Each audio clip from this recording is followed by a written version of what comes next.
안녕하세요. 마음편지 채널의 마음입니다. 연휴 동안에도 마음편지의 인생수필을 사랑해주신 여러분께 감사한 마음을 전합니다. 첫 번째 연속 감상 영상에 이어 오늘은 또 한 번 여러분의 마음을 따뜻하게 감싸줄 두 번째 인생수필 연속 감상편을 준비했습니다. 조용한 오후 혹은 고향의 밤, 잠시 쉬어가듯 이번 이야기도 천천히 들어보세요. 당신의 마음 속에도 잔잔한 미소가 피어나길 바랍니다. 우리 집 거실 한쪽 구석에는 오래된 나무 의자가 하나 있었습니다. 등받이가 높고 팔걸이가 굵직한 참 묵직해 보이는 의자였습니다. 아버지가 늘 앉으시던 자리였죠. 매일 저녁 퇴근하신 아버지는 현관에서 신발을 벗고 곧장 그 의자로 향하셨습니다. 하루 종일 고생하신 몸을 그 의자에 맡기시며 깊은 한숨을 내쉬시는 모습이 지금도 선명합니다. 그러고는 묵묵히 앉아 신문을 읽으시곤 했습니다. 겨울이면 장작불 앞에 의자를 끌어다 놓고 앉아 계셨습니다. 벽난로에서 나오는 따뜻한 불빛이 아버지의 얼굴을 비출 때 평소보다 편안해 보이는 표정을 지으셨습니다. 가끔은 신문을 무릎에 올려놓고 잠시 눈을 감고 쉬기도 하셨습니다. 의자는 아버지가 앉으실 때마다 삐걱 소리가 났습니다. 처음에는 거슬렸지만 시간이 지나면서 그 소리가 주는 안정감을 느끼게 되었습니다. 삐걱거리는 소리가 들리면 아, 아버지가 집에 오셨구나 하는 마음이 들었거든요. 그 소리는 우리 집을 가득 채우는 평온함의 신호였습니다. 그 의자에 앉은 아버지의 등은 제게 든든한 산 같았습니다. 넓고 믿음직한 어깨가 온 가족을 지켜주고 있다는 느낌이었습니다. 어린 저에게는 아버지와 그 의자가 하나처럼 보였습니다. 마치 그 자리가 아버지만을 위해 존재하는 것 같았습니다. 일요일 오후에는 아버지가 그 의자에 앉아 라디오를 들으셨습니다. 클래식 음악이나 뉴스가 흘러나오는 동안 아버지는 조용히 눈을 감고 계셨습니다. 그 모습을 보며 저는 어른이 되면 저도 저런 여유로운 시간을 가질 수 있을까 하고 생각했습니다. 가끔 아버지는 저를 그 의자에 앉혀주시곤 했습니다. 한번 앉아봐라 라고 하시며 저를 무릎에 앉혀주셨죠. 아버지의 품에 안겨 있으면 세상이 온통 안전하다는 느낌이었습니다. 그 의자가 주는 든든함과 아버지의 온기가 하나가 되어 저를 감싸주었습니다. 어머니도 그 의자에 자주 앉으셨습니다. 특히 힘든 집안일을 마치고 나서 잠시 쉬실 때였습니다. 김치를 담그느라 빨갛게 된 손을 앞치마에 닦으시고 그 의자에 앉아 땀을 훔치시곤 했습니다. 아이고 허리야 하시며 의자에 몸을 맡기시는 어머니의 모습이 떠오릅니다. 하루 종일 가족을 위해 일하신 어머니에게 그 의자는 잠시나마 휴식을 주는 소중한 공간이었습니다. 밤늦게까지 바느질을 하시다가 잠시 허리를 펴실 때도 그 의자를 이용하셨습니다. 작은 전등 아래서 바늘을 들고 계시던 어머니의 손길이 얼마나 정성스러웠는지 모릅니다. 우리 옷을 기워주시고 단추를 달아주시던 그 시간들, 그때마다 의자 위에는 어머니의 한숨과 웃음이 함께 스며들었습니다. 제가 아프던 어느 날이 특히 기억에 남습니다. 고열로 며칠 동안 침대에 누워 있을 때였는데 어머니는 그 의자를 제 침실로 옮겨와 앉으셨습니다. 밤새도록 제 곁을 지키시면서 가끔 일어나 제 이마에 손을 얹어 보시고는 다시 의자에 앉으셨습니다. 깊은 새벽까지도 졸음을 참으며 제 곁에 있어 주시던 어머니. 의자에 앉아 계시면서도 계속 저를 살피시던 모습이 지금도 마음을 뭉클하게 만듭니다. 열이 내려 정신이 드는 순간에도 어머니는 여전히 그 의자에 앉아 저를 바라보고 계셨습니다. 괜찮아. 엄마가 여기 있어. 하시며 제 등을 토닥여 주시던 손길이 아직도 기억납니다. 그 의자는 어머니의 사랑을 전해주는 매개체 같았습니다. 의자에 앉은 어머니가 베풀어 주시는 모든 정성과 사랑이 저에게 고스란히 전해졌습니다. 어머니는 가끔 그 의자에 앉아 창밖을 바라보시곤 했습니다. 무슨 생각을 하고 계시는지는 몰랐지만 그 모습이 참 평온해 보였습니다. 아마도 가족에 대한 생각, 앞날에 대한 걱정과 희망을 동시에 품고 계셨을 것 같습니다. 세월이 흘러 그 의자에 제가 앉게 되었습니다. 처음에는 아버지나 어머니가 계시지 않을 때 몰래 앉아보곤 했습니다. 어른들만의 자리라고 생각했던 그 의자에 앉으면 왠지 어른이 된 기분이었습니다. 중학생이 되어서는 시험 공부에 지쳐 책을 덮고 그 의자에 앉아 있곤 했습니다. 머리가 복잡하고 마음이 답답할 때 그 의자는 저에게 위로가 되어 주었습니다. 아버지와 어머니가 그러셨던 것처럼 저도 그 의자에서 휴식을 찾았습니다. 고등학교 시절에는 사랑에 아파서 한참을 멍하니 앉아 있기도 했습니다. 첫사랑의 아픔이라고 할까요? 마음이 아프고 세상이 온통 암담해 보일 때 그 의자만이 저를 받아주는 것 같았습니다. 아무 말 없이 앉아 있어도 괜찮다고 말해주는 듯 했습니다. 대학 입시를 준비할 때도 그 의자는 제 든든한 동반자였습니다. 스트레스가 쌓이고 불안할 때마다 그곳에 앉아 마음을 추스렸습니다. 의자에 앉아 있으면 아버지의 든든함과 어머니의 따뜻함이 동시에 느껴졌기 때문이죠. 기쁠 때도 그 의자를 찾았습니다. 좋은 성적을 받았을 때, 친구들과 즐거운 시간을 보낸 후에 집에 돌아와서는 그 의자에 앉아 하루를 정리하곤 했습니다. 기쁨을 나누고 싶을 때도, 혼자만의 시간이 필요할 때도 그 의자는 늘 제 곁에 있었습니다. 대학에 합격했을 때도 가장 먼저 그 의자에 앉았습니다. 합격 통지서를 들고 의자에 앉아 있으니 어린 시절부터 지금까지의 모든 순간들이 주마등처럼 스쳐 지나갔습니다. 그 의자와 함께한 시간들이 저를 여기까지 이끌어왔다는 생각이 들었습니다. 슬플 때도, 기쁠 때도, 혼란스러울 때도 그 의자는 묵묵히 제 곁을 지켜주었습니다. 마치 가족의 일원처럼 저와 함께 성장해온 것 같았습니다. 제가 어른이 되어가는 과정을 모두 지켜본 유일한 증인이었습니다. 어느 날 할머니가 우리 집에 오셨을 때의 일이 기억납니다. 연세가 많으셔서 오래 서 계시기 힘드셨는데 아버지가 그 의자를 할머니께 권해드렸습니다. 할머니는 의자에 앉으시더니 이 의자 참 편하구나 하시며 만족해 하셨습니다. 그날 할머니는 그 의자에 앉아 옛날 이야기를 들려주셨습니다. 할아버지와의 추억, 아버지가 어렸을 때의 이야기들, 할머니의 목소리가 거실에 울려 퍼지는 동안 그 의자는 또 다른 이야기를 품게 되었습니다.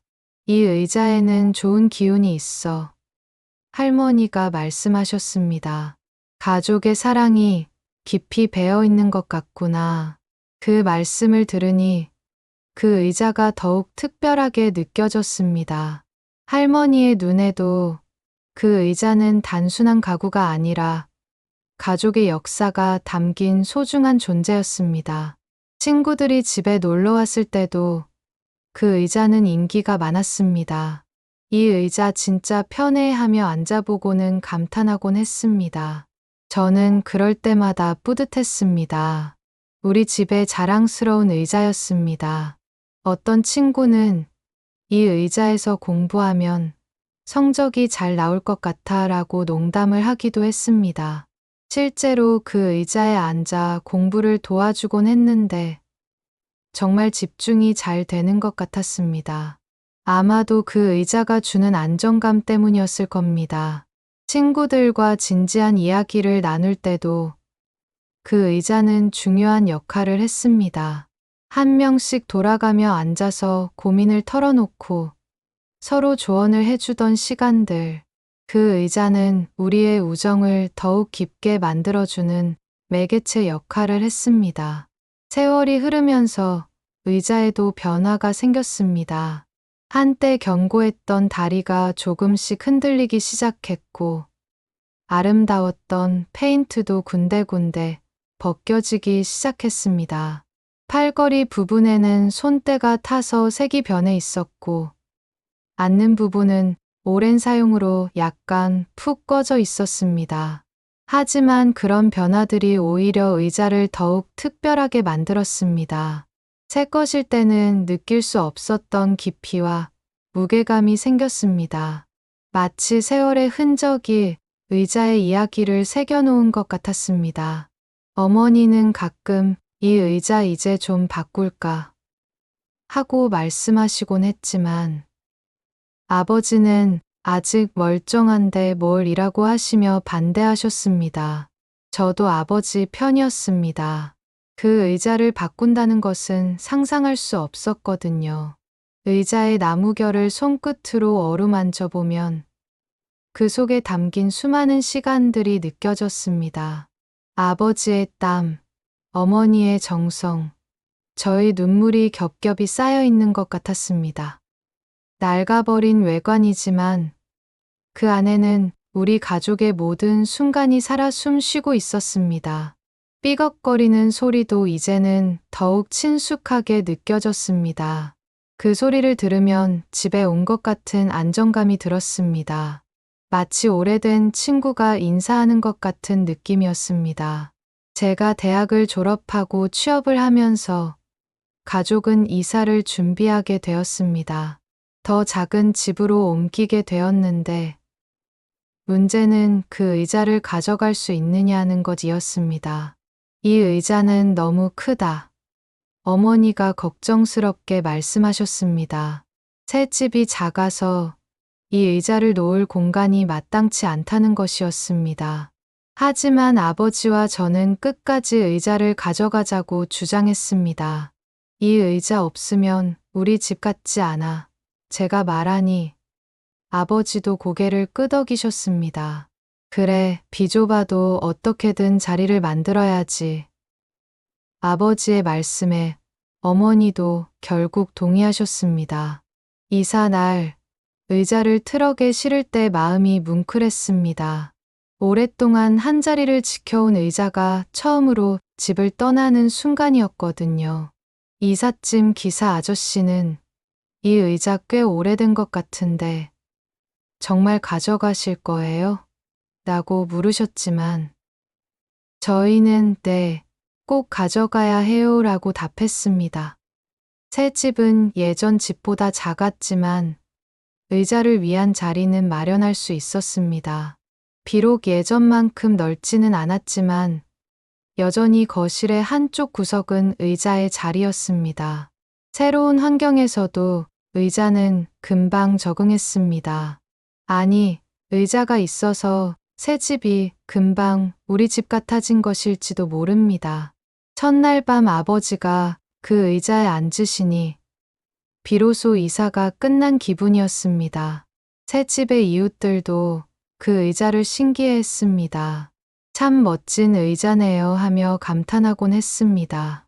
저희는 그럴 때마다 자랑스러웠습니다. 우리 가족의 역사가 담긴 특별한 의자라고 소개하곤 했습니다. 제가 결혼을 하고 독립하게 되었을 때 부모님은 놀라운 제안을 하셨습니다. 이 의자를 가져가거라. 아버지가 말씀하신 것입니다. 처음에는 믿을 수 없었습니다. 그 소중한 의자를 저에게 주신다는 것이었거든요. 우리도 이제 나이가 들어서 큰 의자보다는 작고 편한 의자가 좋겠다. 어머니가 웃으시며 말씀하셨습니다. 하지만 저는 그 진짜 이유를 알고 있었습니다.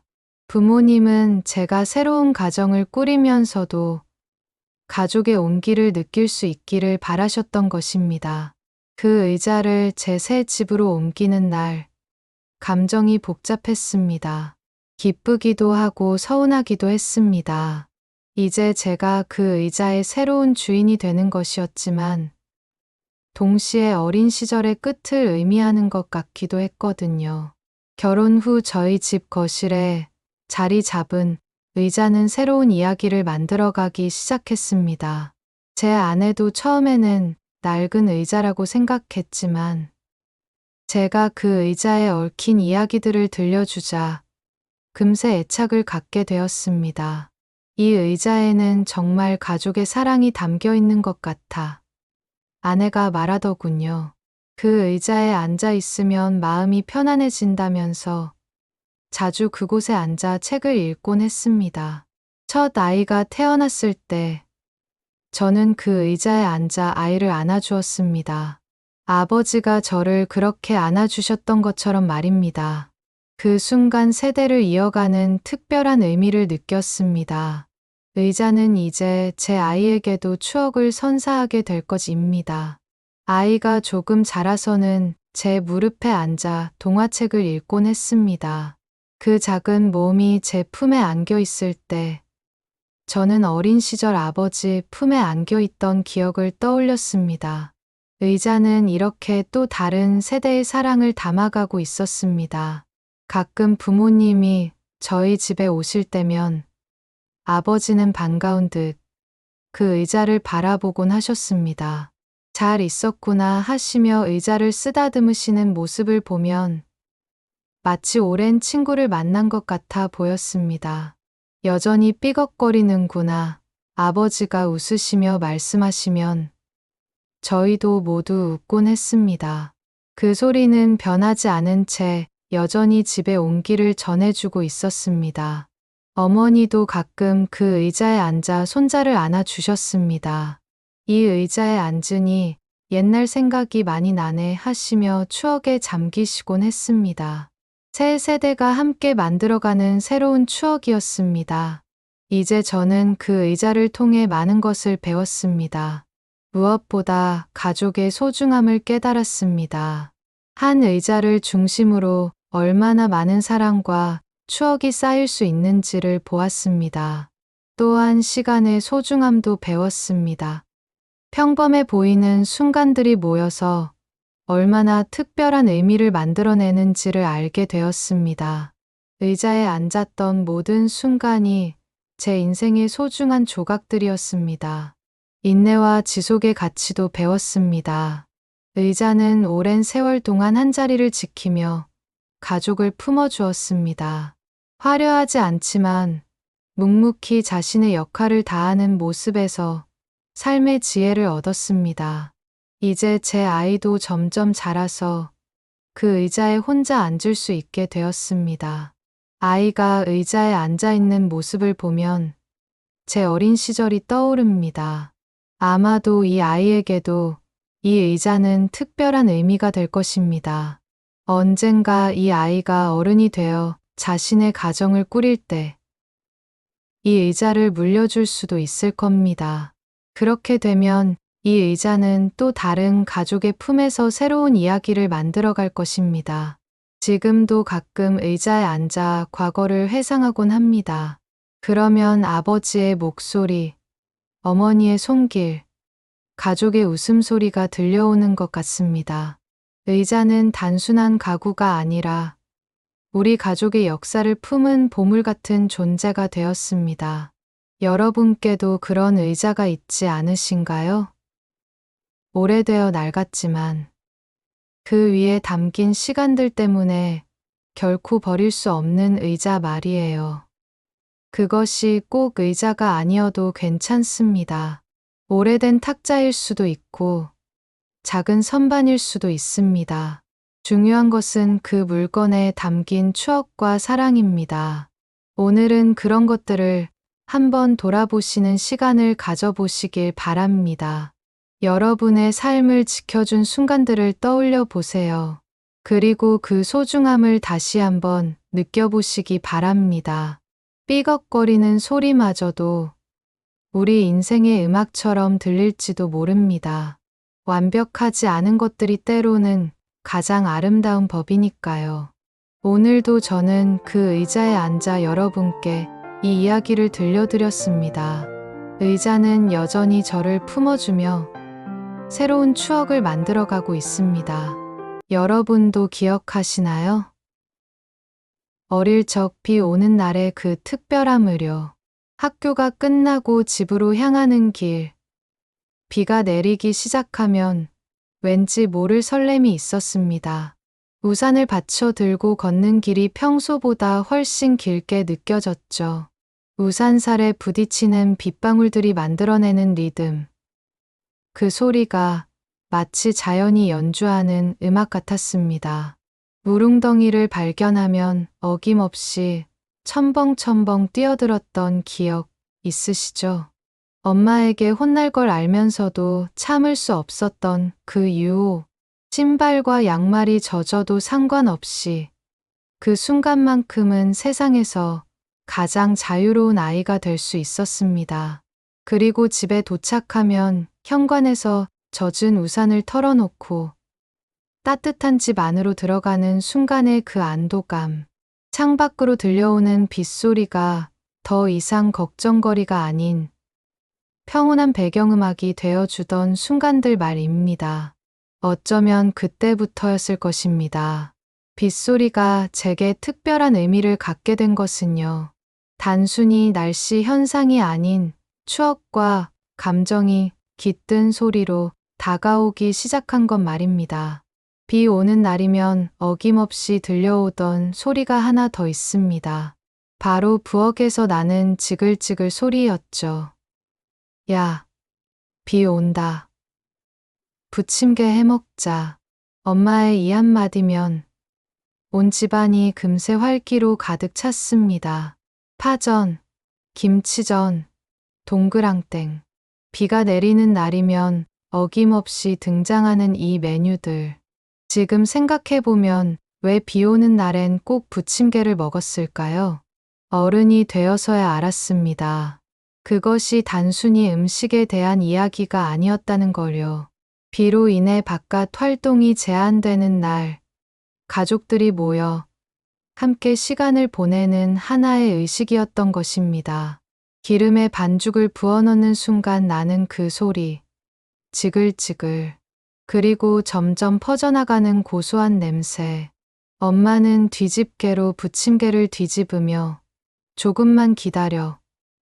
거의 다 됐다고 말씀하시곤 했죠. 창가에 앉아 빗소리를 배경음으로 들으며 각 구워낸 따끈따끈한 부침개 한 조각을 입에 넣는 순간 그때의 그 맛은 지금도 선명하게 기억납니다. 밀가루 반죽의 바삭함, 그 안에 숨어있던 파의 아삭한 식감, 그리고 무엇보다 가족과 함께한 그 따뜻한 시간의 맛. 그 시절에는 그것이 얼마나 소중한 순간인지 몰랐습니다. 그저 당연한 일상이라고 생각했죠. 하지만 시간이 흐르고 나니 그런 평범한 순간들이 실은 인생에서 가장 값진 보물이었다는 걸 깨닫게 됩니다. 비 오는 날의 또 다른 매력은 대화였습니다. 평소보다 조금 더 길어지는 대화, 조금 더 깊어지는 이야기들. 아버지는 창밖을 바라보며 비가 많이 오네라고 중얼거리시곤 했습니다. 그러면 엄마는 농사에는 좋겠다고 맞장구를 치시죠. 그리고 자연스럽게 어릴 적 시골에서의 이야기가 시작됩니다. 형제자매들과 함께 앉아 도란도란 나누는 학교 이야기, 친구들과의 에피소드, 평소에는 바빠서 미처 하지 못했던 이야기들이 빗소리를 배경으로 자연스럽게 흘러나왔습니다. 너 요즘 학교에서 뭐하고 지내니? 친구들은 다 잘 지내고 공부는 어려워? 이런 평범한 질문들이 빗소리와 함께 들을 때는 왠지 더 따뜻하게 느껴졌습니다.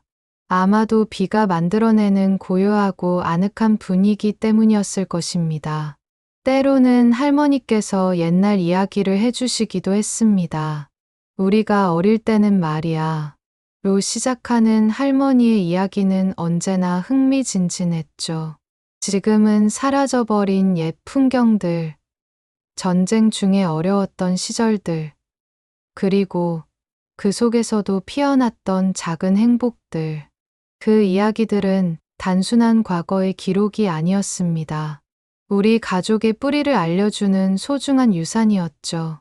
빗소리가 만들어낸 조용한 시간 속에서 세대를 넘나드는 이야기들이 자연스럽게 전해졌습니다.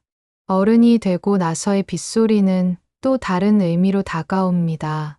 더 이상 학교에서 집으로 달려갈 필요도 없고, 엄마가 해주시는 부침개를 기대할 수도 없지만, 빗소리는 여전히 특별한 위로를 전해줍니다. 바쁜 일상에 쫓겨 살다가 문득 들려오는 빗소리의 발걸음을 멈추게 됩니다. 회사에서 집으로 향하는 길, 지하철역에서 나오는 순간 만나는 빗소리.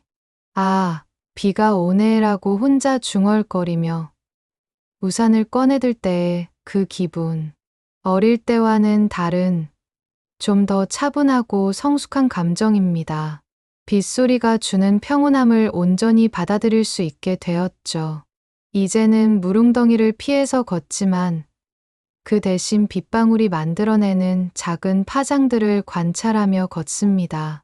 집에 도착해서 창가에 앉아 차 한 잔을 마시며 듣는 빗소리는 특별합니다. 하루의 피로와 스트레스를 씻어내는 자연의 음악 같습니다. 아무 생각 없이 그냥 빗소리에 귀를 기울이는 시간. 그 시간만큼은 세상의 모든 걱정을 잠시 내려놓을 수 있습니다. 때로는 커피 한 잔과 함께, 때로는 따뜻한 차 한 잔과 함께 책을 읽기도 하고 그냥 멍하니 창밖을 바라보기도 합니다. 이런 순간들이 주는 여유로움을 이제는 온전히 느낄 수 있게 되었습니다. 혼자 사는 공간에서 듣는 빗소리는 외롭지 않습니다. 오히려 나 자신과의 조용한 대화 시간을 만들어주죠. 하루를 돌아보고, 내일을 계획하고, 때로는 아무 생각 없이 그냥 존재하는 시간. 빗소리에는 분명 치유의 힘이 있습니다. 과학적으로도 입증된 사실이죠. 빗소리는 우리 뇌에서 알파파를 증가시켜 긴장을 완화하고 집중력을 높여준다고 합니다. 하지만 그런 과학적 설명을 떠나서도 빗소리가 주는 위로는 분명히 존재합니다. 마음이 복잡할 때, 스트레스에 시달릴 때, 슬픔에 잠겨 있을 때, 빗소리를 들으면 왠지 모르게 마음이 차분해집니다. 빗소리는 자연이 우리에게 주는 선물 같습니다. 아무것도 요구하지 않으면서도 조용히 우리 곁에 머물며 위로를 전해주죠. 억지로 기분을 좋게 만들려 하지도 않고 그저 있는 그대로의 우리를 받아들여 줍니다. 현대 사회를 살아가며 우리는 참 많은 소음에 둘러싸여 있습니다. 자동차 소리, 공사 소리, 사람들의 웅성거림, 그리고 끊임없이 울려대는 핸드폰 알림음까지. 그런 소음들 사이에서 빗소리는 마치 오아시스 같은 존재입니다. 빗소리를 들으며 우리는 잠시 숨을 고를 수 있습니다. 바쁜 일상의 속도를 늦추고 내면의 목소리에 귀를 기울일 수 있는 시간을 얻게 되죠. 어떤 날은 빗소리가 눈물처럼 들리기도 합니다.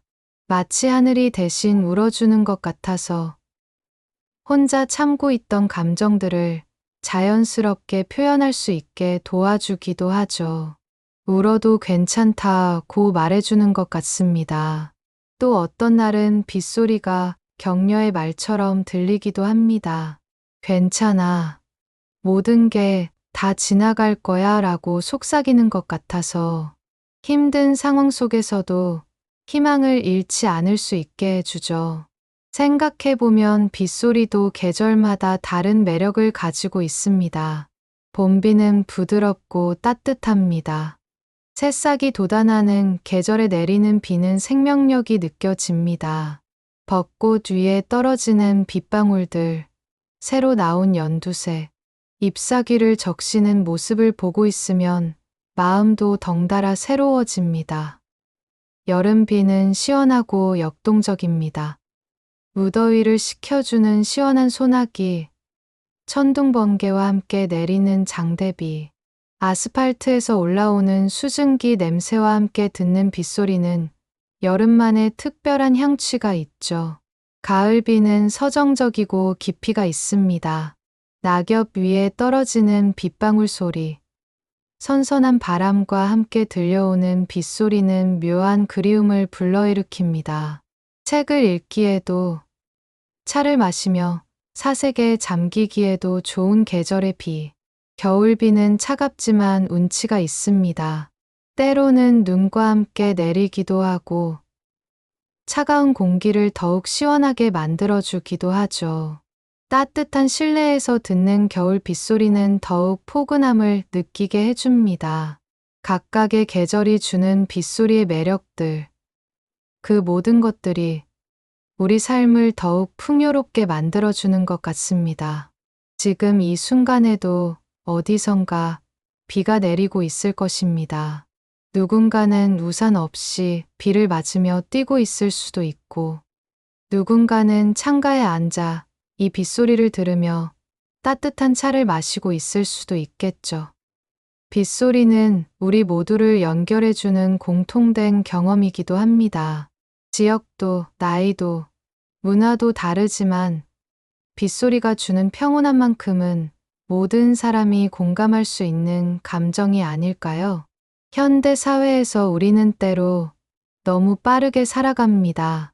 효율성을 추구하고 성과를 내야 하고 끊임없이 무언가를 해야 한다는 압박감 속에서 살아가죠. 하지만 빗소리를 들으며 잠시 멈춰서는 순간 우리는 진짜 중요한 것이 무엇인지 생각해 볼 수 있게 됩니다. 가족과 함께했던 따뜻한 시간들, 친구들과 나눈 진솔한 대화들, 혼자만의 조용한 사색 시간들, 이런 것들이야말로 우리 삶을 의미 있게 만드는 진짜 보물들이 아닐까요? 빗소리는 우리에게 지금 이 순간의 소중함을 일깨워 줍니다. 과거를 그리워하기만 하지도, 미래를 걱정하기만 하지도 말고, 바로 지금 이 순간을 온전히 느끼라고 말해주는 것 같습니다. 빗소리를 들으며 이런 생각을 해봅니다. 우리가 걱정하는 많은 일들도 언젠가 비가 그치면 맑은 하늘처럼 사라질 것이라고요. 힘든 일이 있을 때, 스트레스 받는 상황에 처했을 때, 미래가 불안할 때, 빗소리는 우리에게 이렇게 말해주는 것 같습니다. 모든 것은 지나간다. 비가 내린 후에는 더 깨끗한 세상이 기다리고 있어. 실제로 비가 그친 후의 세상을 떠올려 보세요. 공기는 더 맑아지고, 나무들은 더 푸르러지고, 모든 것이 새롭게 보이지 않나요? 우리 삶도 마찬가지입니다. 어려운 시기를 겪고 나면 더 강해지고 더 지혜로워진 자신을 발견하게 되죠. 빗소리는 또한 우리에게 쉼의 중요성을 가르쳐 줍니다. 자연도 때로는 비를 내려 모든 것을 씻어내고 새롭게 시작할 준비를 합니다. 우리도 때로는 모든 것을 멈추고 마음을 비우고 새로운 시작을 위해 에너지를 충전해야 하는 것 아닐까요? 바쁜 일상 속에서 빗소리를 들을 여유를 갖는 것. 그것만으로도 우리는 더 풍요로운 삶을 살 수 있게 됩니다. 작은 행복을 발견하는 능력, 현재 순간을 음미하는 여유, 그리고 자신과의 조용한 대화 시간, 빗소리를 들으며 깨닫게 되는 것들이 있습니다. 첫째, 단순함의 아름다움입니다. 빗소리는 복잡한 멜로디도 현란한 기교도 없지만 그 단순함 속에 깊은 울림이 있습니다. 우리 삶도 마찬가지입니다. 거창한 성취보다는 소소한 일상의 행복이 더 오래 기억에 남는 경우가 많죠. 둘째, 지속성의 힘입니다. 빗방울 하나하나는 작지만 계속해서 떨어지면 바위도 뚫을 수 있습니다. 우리의 작은 노력들도 지속되면 큰 변화를 만들어낼 수 있습니다. 셋째, 수용의 지혜입니다. 비는 거부할 수도 막을 수도 없는 자연 현상입니다. 우리가 할 수 있는 것은 그것을 받아들이고 그 안에서 의미를 찾는 것뿐이죠. 인생의 어려움도 마찬가지입니다. 피할 수 없다면 받아들이고 그 속에서 성장할 방법을 찾는 것이 더 현명한 선택일 수 있습니다. 이런 깨달음들이 빗소리를 더욱 특별하게 만드는 것 같습니다. 단순히 날씨 현상이 아닌 삶의 지혜를 전해주는 메신저로서 말입니다. 오늘 빗소리와 함께 나눈 이야기들 어떠셨나요? 우리는 모두 각자의 빗소리 추억을 가지고 있습니다. 어린 시절의 설렘, 가족과의 따뜻한 시간, 혼자만의 조용한 사색, 그 모든 순간들이 우리를 지금의 모습으로 만들어준 소중한 경험들이죠. 앞으로도 비가 내릴 때면 오늘의 이야기를 떠올려 보세요. 그리고 잠시라도 빗소리에 귀를 기울여 보세요. 그 속에서 여러분만의 새로운 의미와 위로를 발견하실 수 있을 겁니다. 며칠 동안 물을 주지 못해 잎이 축 처진 화분을 보았습니다. 미안한 마음에 서둘러 물을 주고 햇볕이 잘 드는 자리에 옮겨 두었습니다. 며칠 뒤 시든 줄기 사이로 새순이 돋아나는 모습을 보며 저도 모르게 마음이 따뜻해졌습니다. 그날 아침 바쁜 출근 준비를 하던 중 문득 창가에 화분이 눈에 들어왔습니다. 며칠 전까지만 해도 싱그럽게 잎을 뻗고 있던 그 식물이 고개를 푹 숙이고 있었습니다. 흙은 바짝 말라 있었고 잎끝은 갈색으로 변해가고 있었죠. 그 순간 마음이 철렁했습니다. 바쁘다는 핑계로, 피곤하다는 이유로 며칠째 물 주는 것을 깜빡했던 것입니다. 작은 생명 하나를 제대로 돌보지 못했다는 죄책감이 밀려왔습니다. 서둘러 물을 떠와 조심스럽게 화분에 부어주었습니다. 마른 흙이 물을 빨아들이는 소리가 들리는 것 같았습니다. 그리고 햇볕이 가장 잘 드는 창가 한복판으로 화분을 옮겨주었습니다. 미안해. 앞으로는 잊지 않을게라고 작은 목소리로 속삭이기도 했습니다. 처음 이틀 정도는 별다른 변화가 없었습니다. 여전히 잎들은 힘없이 처져 있었고 갈색으로 변한 부분들은 그대로였죠. 혹시 너무 늦었나 하는 걱정도 들었습니다. 하지만 포기하지 않고 매일 아침 물을 주고 저녁에 돌아와서는 오늘 하루는 어땠어? 하며 안부를 물어보기도 했습니다. 그러던 어느 날 아침 놀라운 광경을 목격했습니다. 시든 줄기 사이로 연한 초록색의 작은 새순이 고개를 내밀고 있는 것이었습니다. 손가락 끝만한 그 새순이 저에게는 기적처럼 보였습니다. 하루하루 지날수록 새순은 더 선명해졌고 더 많은 잎들이 돋아나기 시작했습니다. 시든 잎들도 조금씩 생기를 되찾는 것 같았습니다. 갈색으로 변했던 끝부분들은 잘라내 주었더니 그 자리에서 더 건강한 잎들이 자라나기 시작했습니다. 이 과정을 지켜보면서 저는 묘한 감동을 느꼈습니다. 생명이라는 것의 놀라운 회복력, 그리고 조금의 관심과 사랑만 있으면 다시 일어날 수 있다는 희망을 보았던 것입니다. 매일 아침 화분을 보는 것이 하루의 시작이 되었습니다. 새로 나온 잎의 개수를 세어보기도 하고 어제보다 얼마나 더 자랐는지 관찰하는 것이 작은 즐거움이 되었습니다. 그 작은 화분이 제 일상에 활력을 불어넣어 주고 있었습니다. 작은 화분은 제게 이렇게 말하는 것 같았습니다. 조금 늦었어도 괜찮아. 다시 시작할 수 있어. 삶도 그렇지 않을까요? 잠시 지쳐 멈추어서도 조금의 관심과 사랑만 있다면 우리는 다시 피어날 수 있습니다. 그 화분을 보며 저는 많은 생각에 잠겼습니다. 식물은 말을 하지 못하지만 분명히 무언가를 전달하고 있었습니다. 그것은 포기하지 않는 생명력이었고 어떤 상황에서도 다시 일어설 수 있다는 희망의 메시지였습니다. 우리 인간도 마찬가지가 아닐까요? 때로는 지치고, 때로는 실패하고, 때로는 모든 것을 포기하고 싶어집니다. 마치 물을 받지 못해 시들어가는 식물처럼 말입니다. 하지만 중요한 것은 그것이 끝이 아니라는 것입니다. 식물이 적절한 물과 햇빛만 있으면 다시 살아날 수 있듯이 우리에게도 작은 관심과 사랑만 있으면 다시 일어설 수 있습니다. 그것은 타인의 격려일 수도 있고 스스로에게 주는 위로일 수도 있습니다. 화분을 통해 배운 또 하나의 교훈은 기다림의 미덕이었습니다.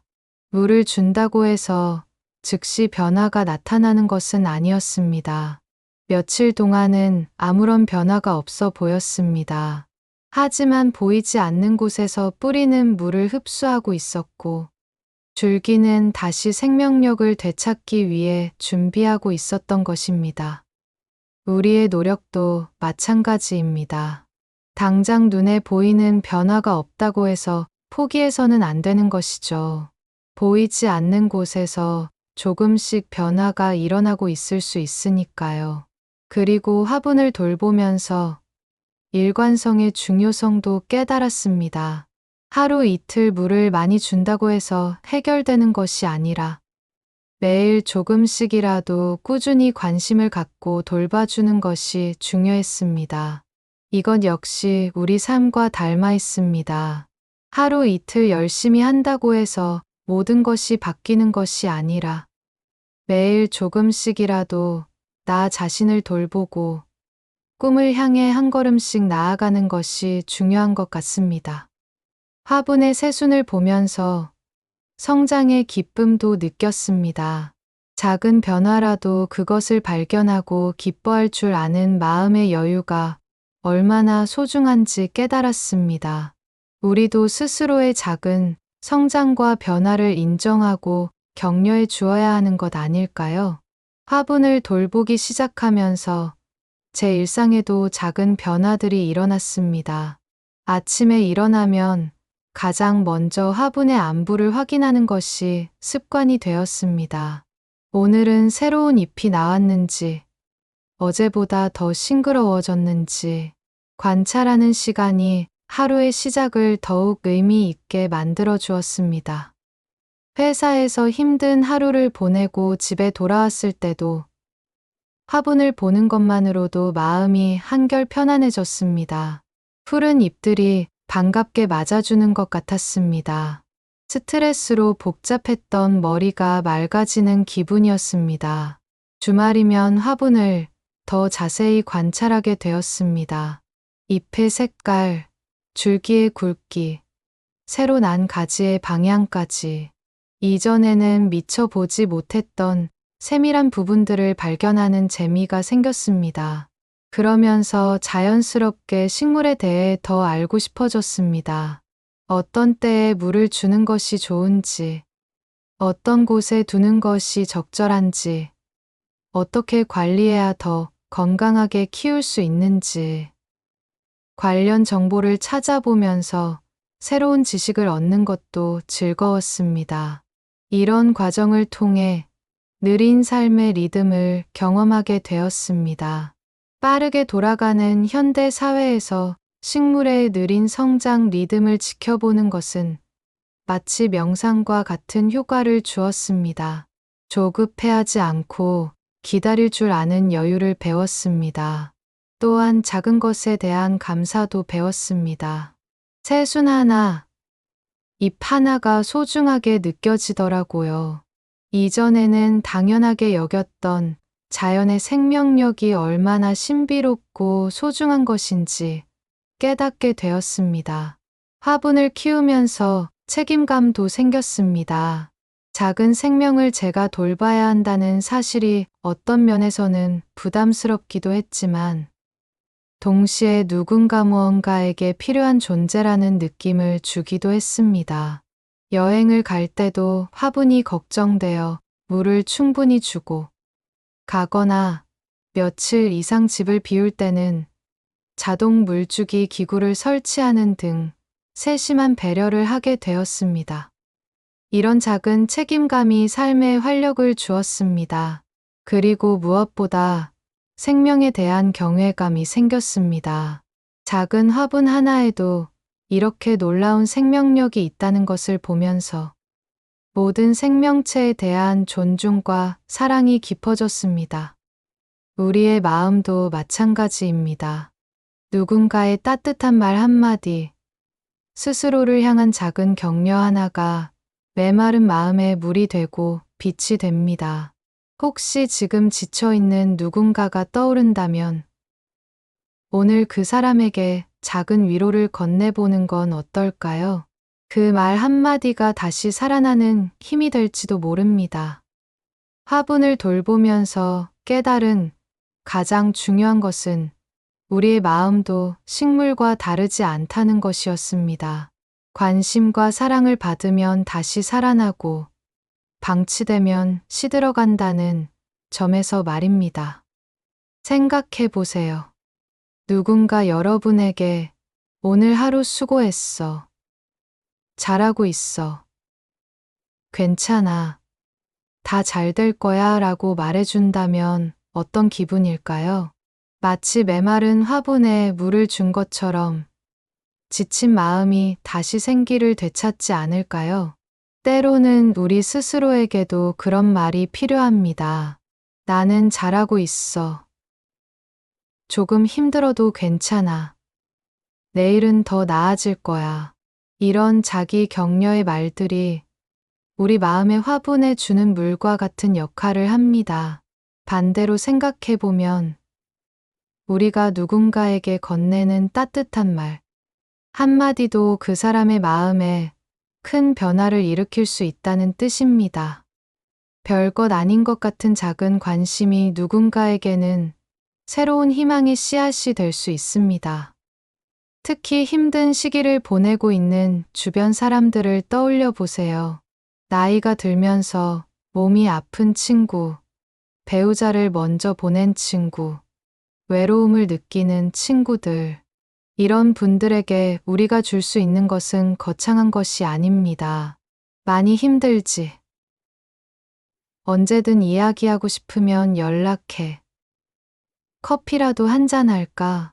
이런 작은 관심의 표현들이 그들의 마음에 생기를 불어넣어 줄 수 있습니다. 또한 우리 자신의 마음도 돌봐야 합니다. 바쁘다는 핑계로 내 마음의 상태를 점검하지 않고 지나친다면 어느 순간 화분처럼 시들어버릴 수 있습니다. 하루 중 잠깐이라도 내 마음은 어떤지, 오늘 무엇이 기뻤고 무엇이 힘들었는지 돌아보는 시간을 가져보세요. 그리고 스스로에게 오늘도 고생했어 라고 말해주세요. 때로는 전문가의 도움을 받는 것도 필요합니다. 화분이 너무 아플 때 원예 전문가에게 조언을 구하듯이 우리 마음이 너무 힘들 때는 상담사나 의료진의 도움을 받는 것이 현명한 선택일 수 있습니다. 그리고 무엇보다 시간이 필요하다는 것을 잊지 마세요. 화분이 하루아침에 회복되지 않듯이 우리의 마음도 천천히 치유되는 시간이 필요합니다. 조급해하지 말고 자신의 회복 속도를 인정해 주는 것이 중요합니다. 화분을 키우면서 깨달은 또 하나의 진실은 삶의 위로가 거창한 곳에 있지 않다는 것이었습니다. 작은 새순 하나, 싱그러운 잎사귀 하나에서도 충분한 기쁨과 희망을 찾을 수 있었습니다. 우리는 종종 큰 성공이나 특별한 사건에서만 행복을 찾으려고 합니다. 하지만 정작 일상을 채우는 것은 이런 작은 순간들입니다. 아침에 화분을 보며 느끼는 작은 기쁨, 새로 난 잎을 발견했을 때의 설렘, 건강하게 자라는 모습을 보며 느끼는 뿌듯함. 이런 작은 기쁨들을 알아차리고 감사할 줄 아는 마음이 우리를 더 행복하게 만들어주는 것 같습니다. 화분은 그런 작은 행복을 발견하는 눈을 키워주었습니다. 또한 현재 순간에 집중하는 법도 배웠습니다. 화분을 볼 때는 자연스럽게 지금 이 순간에만 집중하게 되었습니다. 과거의 걱정이나 미래의 불안이 아닌 바로 지금 이 화분의 상태, 이 잎의 색깔, 이 순간의 아름다움에 마음을 둘 수 있었습니다. 이것이 바로 마음 챙김이고 명상의 효과가 아닐까 싶습니다. 복잡한 명상법을 배우지 않아도 작은 화분 하나를 정성껏 돌보는 것만으로도 충분한 마음의 평온을 얻을 수 있었습니다. 계절의 변화도 더 민감하게 느끼게 되었습니다. 봄이 되면 화분의 성장 속도가 빨라지고 여름에는 더 자주 물을 주어야 하고 가을에는 조금씩 성장이 느려지고 겨울에는 따뜻한 곳으로 옮겨주어야 한다는 것을 자연스럽게 배웠습니다. 이런 경험을 통해 자연의 리듬에 맞춰 사는 것의 중요성도 깨달았습니다. 우리도 계절처럼 활발한 시기가 있고 휴식이 필요한 시기가 있다는 것을, 그리고 그 모든 것이 자연스러운 과정이라는 것을 받아들이게 되었습니다. 화분을 통해 인내심도 기를 수 있었습니다. 빨리 자라라고 재촉할 수도 없고 억지로 꽃을 피우게 할 수도 없으니까요. 그저 최적의 환경을 만들어주고 기다리는 수밖에 없었습니다. 이런 인내심은 인간관계에서도 도움이 되었습니다. 다른 사람을 변화시키려고 재촉하기보다는 그 사람의 속도를 인정하고 필요한 지지를 해주면 된다는 것을 배웠습니다. 화분을 키우면서 가장 크게 변한 것은 생명에 대한 관점이었습니다. 이전에는 길가의 나무나 풀들을 그냥 배경처럼 여겼는데 이제는 하나하나가 살아있는 존재로 느껴집니다. 비가 올 때도 화분들이 좋아하겠다는 생각이 들고 햇살이 좋은 날에는 식물들이 기뻐하겠다는 마음이 생깁니다. 작은 화분 하나를 통해 자연 전체와 더 가까워진 기분입니다. 그리고 무엇보다 생명의 신비로움을 매일 목격하게 되었습니다. 작은 씨앗에서 시작해서 뿌리를 내리고 줄기를 뻗고 잎을 피우고 때로는 꽃까지 피우는 과정.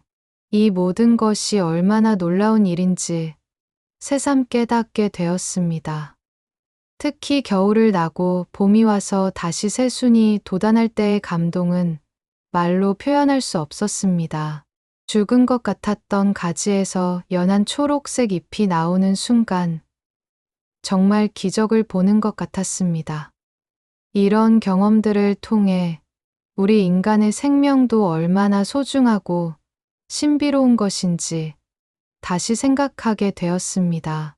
우리도 화분의 식물처럼 때로는 시들기도 하지만 적절한 관심과 사랑만 있으면 언제든 다시 살아날 수 있는 놀라운 존재라는 것을, 또한 화분을 통해 순환의 이치도 배웠습니다. 시든 잎은 떨어져서 흙의 양분이 되고 그 양분으로 새로운 잎이 자라나는 것처럼 우리 삶에서도 힘든 경험들이 성장의 밑거름이 될 수 있다는 것을 깨달았습니다. 실패나 상처도 마찬가지입니다. 그 자체로는 아프고 힘들지만 시간이 지나고 나면 우리를 더 성숙하게 만들어주는 경험이 되기도 합니다. 화분을 키우기 시작한 이후 주변 사람들과 이런 경험을 나누는 것도 큰 즐거움이 되었습니다.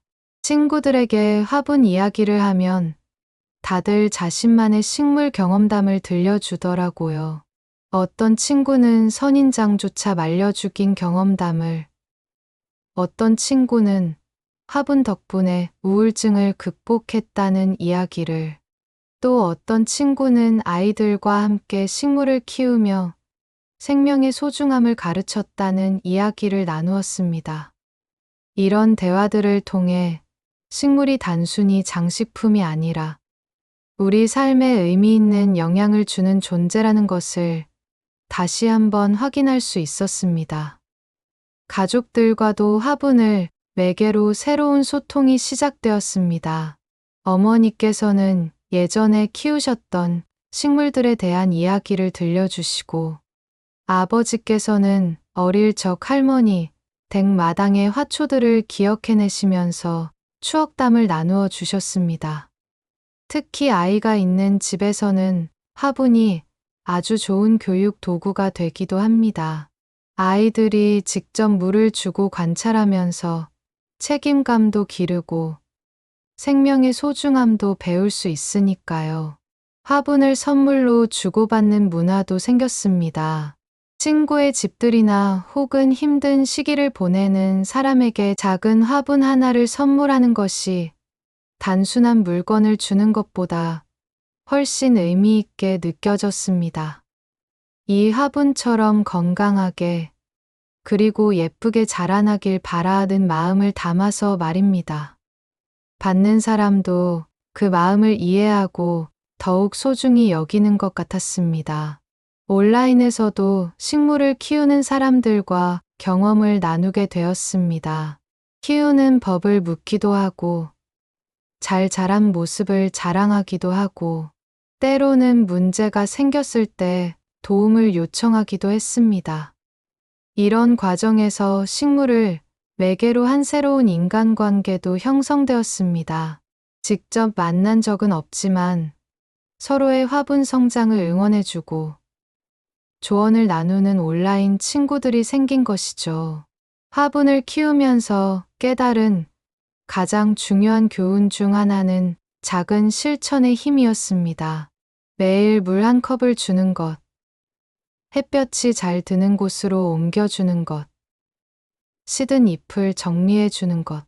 이런 작은 행동들이 모여서 큰 변화를 만들어낸다는 것을 직접 목격했습니다. 우리 삶에서도 마찬가지입니다. 거창한 계획보다는 매일의 작은 실천이 더 큰 변화를 가져올 수 있습니다.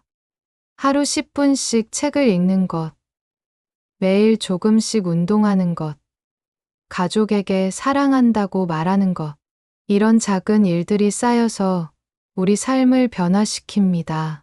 화분을 통해 꾸준함의 가치도 배웠습니다. 한 번에 물을 많이 준다고 해서 일주일을 버틸 수 있는 것이 아니라 매일 적당량의 물을 주는 것이 중요했습니다. 이것은 우리의 성장과 발전에도 그대로 적용되는 원리입니다. 또한 관찰의 중요성도 깨달았습니다. 매일 화분을 자세히 관찰해야만 변화를 알아차릴 수 있고 문제가 생겼을 때도 빨리 대처할 수 있었습니다. 우리 자신과 주변 사람들에 대해서도 이런 세심한 관찰이 필요한 것 같습니다. 오늘 친구가 조금 피곤해 보이네. 요즘 내가 스트레스를 많이 받고 있구나. 이런 작은 신호들을 놓치지 않고 적절히 대응하는 것이 건강한 관계와 삶을 유지하는 비결이 아닐까요? 화분을 키우면서 환경의 중요성도 실감했습니다. 같은 화분이라도 어디에 두느냐에 따라 성장이 달라지더라고요. 햇빛이 잘 드는 곳, 바람이 적당히 통하는 곳, 온도가 알맞은 곳, 이런 환경적 요소들이 얼마나 중요한지 깨달았습니다. 우리 인간에게도 좋은 환경이 필요합니다. 긍정적인 사람들과 함께하는 것, 성장할 수 있는 공간에 있는 것, 스트레스를 줄이고 마음의 평화를 찾을 수 있는 환경을 만드는 것, 이런 것들이 우리의 성장과 행복에 큰 영향을 미칩니다. 지금 제 창가에는 처음 그 한 화분이 아니라 여러 개의 화분들이 자리하고 있습니다. 첫 번째 화분의 성공의 용기를 얻어 하나씩 늘려간 것이죠. 각각 다른 식물들이지만 모두 저에게 소중한 의미를 갖고 있습니다. 어떤 화분은 힘든 시기를 견디며 함께 성장한 동반자 같고, 어떤 화분은 새로운 시작을 의미하는 희망의 상징 같습니다. 또 어떤 화분은 누군가에게 받은 선물이라 그 사람과의 추억을 간직하고 있습니다. 이제 아침에 일어나면 여러 화분들의 안부를 확인하는 것이 하루의 시작이 되었습니다. 어떤 화분에는 새 잎이 났고, 어떤 화분은 물이 필요하고, 어떤 화분은 위치를 바꿔주어야 할 때, 이런 작은 일들이 삶의 리듬을 만들어 주었습니다. 특히 힘든 일이 있었던 날에는 화분들을 보며 마음을 다잡곤 합니다. 이 작은 식물들도 매일 성장하고 있는데, 나도 할 수 있을 거야 라는 생각이 들거든요. 화분을 키우면서 희망 심기의 의미도 새롭게 깨달았습니다. 작은 씨앗을 심을 때는 그것이 어떻게 자랄지 확신할 수 없지만, 그래도 희망을 품고 심는 것처럼 우리 삶에서도 결과를 알 수 없어도 희망을 품고 시작하는 일들이 있어야 하는 것 같습니다. 새로운 도전, 새로운 관계, 새로운 꿈, 이런 것들도 희망의 씨앗을 심는 것과 같습니다. 당장 결과가 보이지 않아도 꾸준히 관심과 노력을 기울이면 언젠가는 아름다운 결실을 맺을 수 있을 것이라고 믿는 거죠. 그리고 지금 누군가 이 이야기를 들으며 자신도 화분 하나를 키워보고 싶다는 마음이 든다면 그것만으로도 제 이야기가 의미가 있는 것 같습니다. 작은 화분 하나가 여러분의 삶에도 새로운 기쁨과 깨달음을 가져다 줄 수 있을 테니까요. 처음에는 나는 식물을 잘 못 키워라고 생각하실 수도 있습니다. 저도 그랬습니다. 하지만 중요한 것은 완벽하게 키우는 것이 아니라 관심과 사랑을 갖고 돌보려는 마음입니다. 그 마음만 있다면 식물도 그리고 여러분 자신도 분명 건강하게 성장할 수 있을 겁니다. 오늘 창가의 작은 화분에서 시작된 이야기를 함께 나누어 보았습니다. 단순해 보이는 식물 하나가 우리에게 얼마나 많은 것을 가르쳐 줄 수 있는지, 그리고 작은 생명을 돌보는 일이 우리 자신의 마음을 치유하는 과정이기도 하다는 것을 함께 생각해 보았습니다.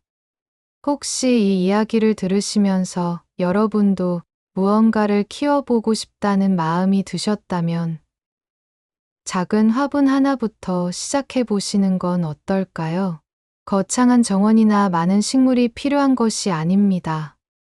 창가의 작은 공간, 책상 위에 조그만 자리만 있어도 충분합니다. 그리고 화분을 키우는 것이 부담스럽다면 오늘 이야기에서 얻은 깨달음만으로도 충분합니다. 누군가에게 따뜻한 말 한마디를 건네는 것, 지친 자신에게 격려의 말을 해주는 것, 작은 변화도 소중히 여기고 감사할 줄 아는 마음. 이런 것들이야말로 오늘 화분이 우리에게 전해준 진짜 선물이니까요. 우리의 마음도 화분의 식물처럼 관심과 사랑을 받으면 다시 싱그럽게 자라날 수 있습니다. 때로는 시들어 보여도 포기하지 마세요. 조금만 더 관심을 갖고 조금만 더 사랑해주면 분명 새로운 희망의 새순이 돋아날 겁니다. 그리고 여러분 주변에 지쳐 보이는 사람이 있다면 작은 관심이라도 보여주세요. 여러분의 따뜻한 한마디가 그 사람의 마음에 물과 햇빛이 되어줄 수 있을 겁니다. 며칠 전 저는 집 정리를 하다가 오래된 상자 하나를 발견했습니다. 먼지가 쌓인 그 상자를 열어보니 수십 년 전의 사진들이 나왔습니다. 약간 누렇게 바랜 흑백 사진들, 그리고 색이 바랜 컬러 사진들이 제 손에 하나씩 쥐어졌습니다. 그 중에서도 특히 제 마음을 사로잡은 사진이 하나 있었습니다.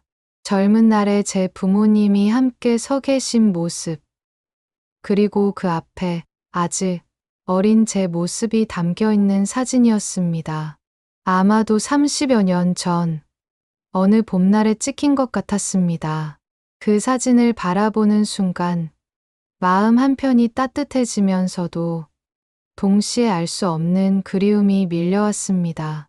시간은 흘러 사진은 빛바랬지만 그 속에 담긴 마음과 이야기는 여전히 선명하게 살아 있었던 것이죠. 사진 속 부모님의 모습은 지금보다 훨씬 젊으셨고 걱정 없는 미소를 지고 계셨습니다.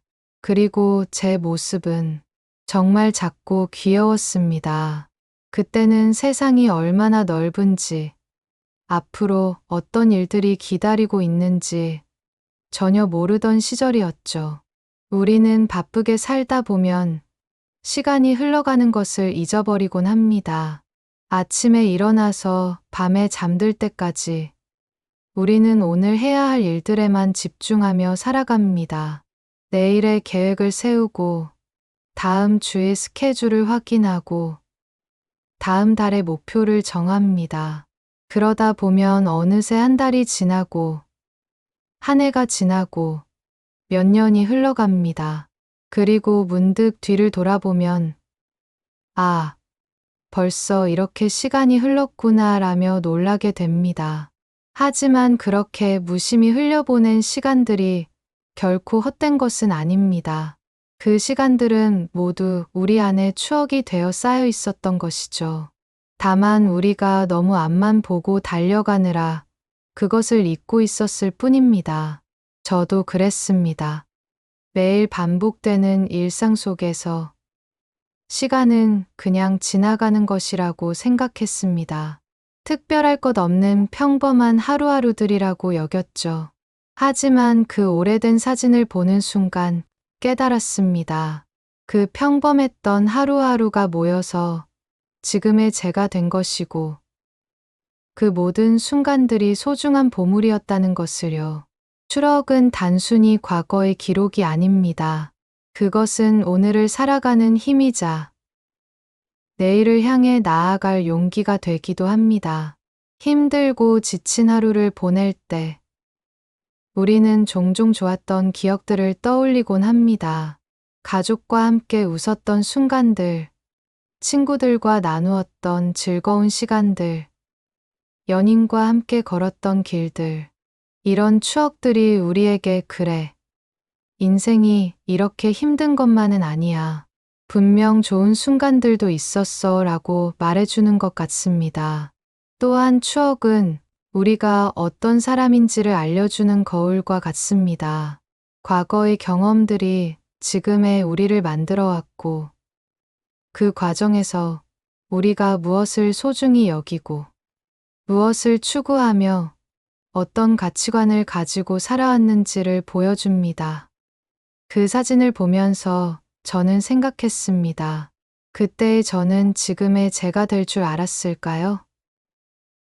지금의 저는 그때의 꿈을 이루며 살고 있을까요? 어떤 면에서는 그렇고, 어떤 면에서는 전혀 예상치 못한 길을 걷고 있는 것 같습니다. 하지만 그것이 나쁘다는 뜻은 아닙니다. 인생은 우리가 계획한 대로만 흘러가지 않죠. 때로는 예상치 못한 방향으로 흘러가기도 하고, 때로는 우리가 원하지 않았던 길을 걸어가야 할 때도 있습니다. 하지만 그 모든 과정들이 결국은 지금의 우리를 만들어준 소중한 경험들이었던 것입니다. 추억이 우리에게 주는 가장 큰 선물은 위로입니다. 세상이 차갑게 느껴질 때, 혼자인 것 같아서 외로울 때, 미래가 불안하게 느껴질 때, 우리는 따뜻했던 기억들로 돌아갑니다. 어릴 적 할머니가 만들어주신 밥 한 그릇의 따뜻함, 아플 때 엄마가 손등에 대어주던 손의 온도, 힘들어할 때 친구가 건네준 한 마디의 따뜻한 위로, 이런 기억들이 우리 마음속 깊은 곳에서 여전히 따뜻한 빛을 발하고 있습니다. 또한 추억은 우리에게 용기를 줍니다. 그때도 힘들었지만 이겨냈잖아. 이번에도 할 수 있어 라고 말해주는 것이죠. 과거의 어려움을 극복했던 경험들이 현재의 우리에게 자신감을 주고 미래를 향해 한 걸음 더 나아갈 수 있게 해줍니다. 제가 그 사진을 보면서 느꼈던 것도 바로 그런 감정이었습니다. 그 어린 아이가 지금의 저까지 오기 위해 얼마나 많은 것들을 경험했을까요? 기쁨도 있었고, 슬픔도 있었고, 실패도 있었고, 성공도 있었을 것입니다. 하지만 그 모든 것들을 겪어내면서 지금의 제가 되었고, 그 과정 자체가 제게는 큰 자산이 된 것이죠. 여러분께도 그런 특별한 추억들이 있으실 것입니다. 어떤 분에게는 학교 운동회에서 가족이 함께 찍은 사진일 수도 있고, 어떤 분에게는 첫 직장에서 동료들과 함께한 회식 자리의 기억일 수도 있습니다. 혹은 연인과 함께 걸었던 첫 데이트 코스의 기억이나 아이가 처음 엄마, 아빠라고 불렀던 순간의 기억일 수도 있죠. 이런 추억들의 공통점은 무엇일까요? 바로 그 순간에는 특별해 보이지 않았다는 것입니다. 그냥 평범한 일상의 한순간이었죠. 하지만 시간이 지나고 나서 뒤돌아보니 그것이 얼마나 소중한 순간이었는지 깨닫게 되는 것입니다. 그래서 저는 가끔 생각합니다. 지금 이 순간도 언젠가는 소중한 추억이 될 것이라고요. 지금은 별것 아닌 것 같은 오늘의 하루도 몇 년 후에는 그리운 기억이 될 수 있다는 것이죠. 물론 모든 순간이 다 행복한 것은 아닙니다. 힘들고 어려웠던 시간들도 있었을 것입니다. 하지만 그런 시간들조차도 지나고 보면 우리를 성장시켜준 소중한 경험이었다는 것을 알 수 있습니다. 시간은 정말 신기한 마법사인 것 같습니다. 아픈 기억들은 조금씩 무디게 만들어주고 좋은 기억들은 더욱 선명하고 따뜻하게 만들어줍니다. 그래서 시간이 흐를수록 우리는 과거를 더욱 그리워하게 되는 것이죠. 하지만 여기서 중요한 것은 과거에만 머물러 있으면 안 된다는 것입니다. 추억은 우리를 과거에 붙잡아두기 위해 있는 것이 아니라 현재를 더 풍요롭게 살고 미래를 더 희망적으로 바라볼 수 있게 해주기 위해 있는 것입니다. 그 사진을 본 후 저는 부모님께 안부 전화를 드렸습니다. 그리고 오랜만에 어릴 적 이야기를 나누었습니다. 어머니, 아버지, 기억하세요? 우리가 함께 찍은 그 사진 말이에요. 부모님도 그 사진을 기억하셨고 그때의 이야기를 들려주셨습니다. 그 순간 저는 깨달았습니다. 추억은 혼자만의 것이 아니라 함께 나누는 것이라는 것을요.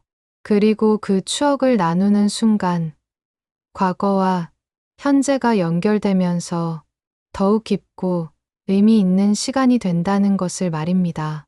그렇다면 우리는 어떻게 살아야 할까요? 매일매일을 그냥 흘려보내지 말고 의식적으로 소중한 순간들을 만들어 가려고 노력해야 하는 것은 아닐까요? 물론 모든 순간을 특별하게 만들 필요는 없습니다. 그렇게 하면 오히려 피곤해질 테니까요. 하지만 가끔은 멈춰서서 지금 이 순간을 느껴보는 것은 어떨까요? 예를 들어, 가족과 함께 식사를 할 때 스마트폰을 잠시 내려놓고 서로의 얼굴을 보며 대화를 나누어 보는 것입니다. 친구와 함께 걸을 때 바쁜 마음을 잠시 접고 천천히 주변 풍경을 감상해 보는 것입니다. 혼자 있을 때도 마찬가지입니다. 커피 한 잔의 향을 깊이 맡아보고 창밖의 하늘을 잠시 바라보며 생각에 잠겨보는 것입니다. 이런 작은 순간들이 모여서 훗날 소중한 추억이 됩니다. 그리고 그런 추억들이 우리의 마음을 따뜻하게 만들어주는 것이죠. 저도 요즘은 의식적으로 이런 노력을 하고 있습니다. 예전에는 항상 바쁘다는 핑계로 스쳐 지나갔던 순간들을 조금 더 소중히 여기려고 합니다. 그리고 그런 순간들이 쌓여갈 때마다 제 마음이 조금씩 더 풍요로워지는 것을 느낍니다. 추억은 또한 우리에게 치유의 시간을 선사합니다. 상처받은 마음을 달래주고 지친 몸과 마음에 휴식을 주는 것이죠. 힘든 시기를 겪고 있는 분들이 있으시다면 한번 좋았던 기억들을 떠올려 보시기 바랍니다. 그 기억 속에서 여러분은 분명 웃고 있을 것이고 누군가와 함께 행복한 시간을 보내고 있을 것입니다. 그런 여러분의 모습을 기억해 주세요. 그것이 바로 진짜 여러분의 모습입니다. 지금은 힘들고 어려울 수 있습니다. 하지만 그런 시간들도 언젠가는 지나갈 것이고 또 다른 좋은 기억들을 만들어갈 수 있을 것입니다. 과거의 좋은 기억들이 증명해주고 있지 않습니까? 여러분은 행복할 수 있는 사람이라는 것을요. 또한 추억은 우리를 성장시켜 줍니다. 과거의 경험들을 돌아보면서 우리는 무엇을 배웠고 어떻게 변화해 왔는지를 알 수 있습니다. 그리고 그런 통찰을 바탕으로 앞으로 어떻게 살아갈 것인지에 대한 방향을 잡을 수 있는 것이죠. 그렇다면 오늘부터 우리가 할 수 있는 것들은 무엇이 있을까요? 첫째, 소중한 사람들과 더 많은 시간을 보내보세요. 가족, 친구, 연인과 함께하는 시간은 돈으로도 살 수 없는 귀중한 것입니다. 바쁘다는 핑계로 미루지 마시고 지금 당장 연락해 보세요. 둘째, 일상의 작은 순간들을 기록해 보세요. 사진을 찍거나 일기를 쓰거나 간단한 메모라도 남겨보세요. 나중에 그것들이 소중한 추억의 단서가 될 것입니다. 셋째, 현재 순간에 집중해 보세요. 과거를 그리워하고 미래를 걱정하느라 정작 지금 이 순간을 놓치고 있지는 않은가요? 지금 이 순간이 바로 미래의 추억이 될 것입니다. 넷째, 감사하는 마음을 가져보세요. 지금 당연하게 여기고 있는 것들이 언젠가는 그리워질 소중한 것들일 수 있습니다. 건강, 가족, 친구, 일상의 평범함까지도 모두 감사한 일입니다. 우리가 10살 무렵이었을 때를 기억해 보시겠어요? 그때 아버지의 목소리는 정말 크고 위험 있었습니다. 새벽 5시면 일어나셔서 얘들아, 일어나라. 학교 늦겠다. 라고 부르시던 그 목소리.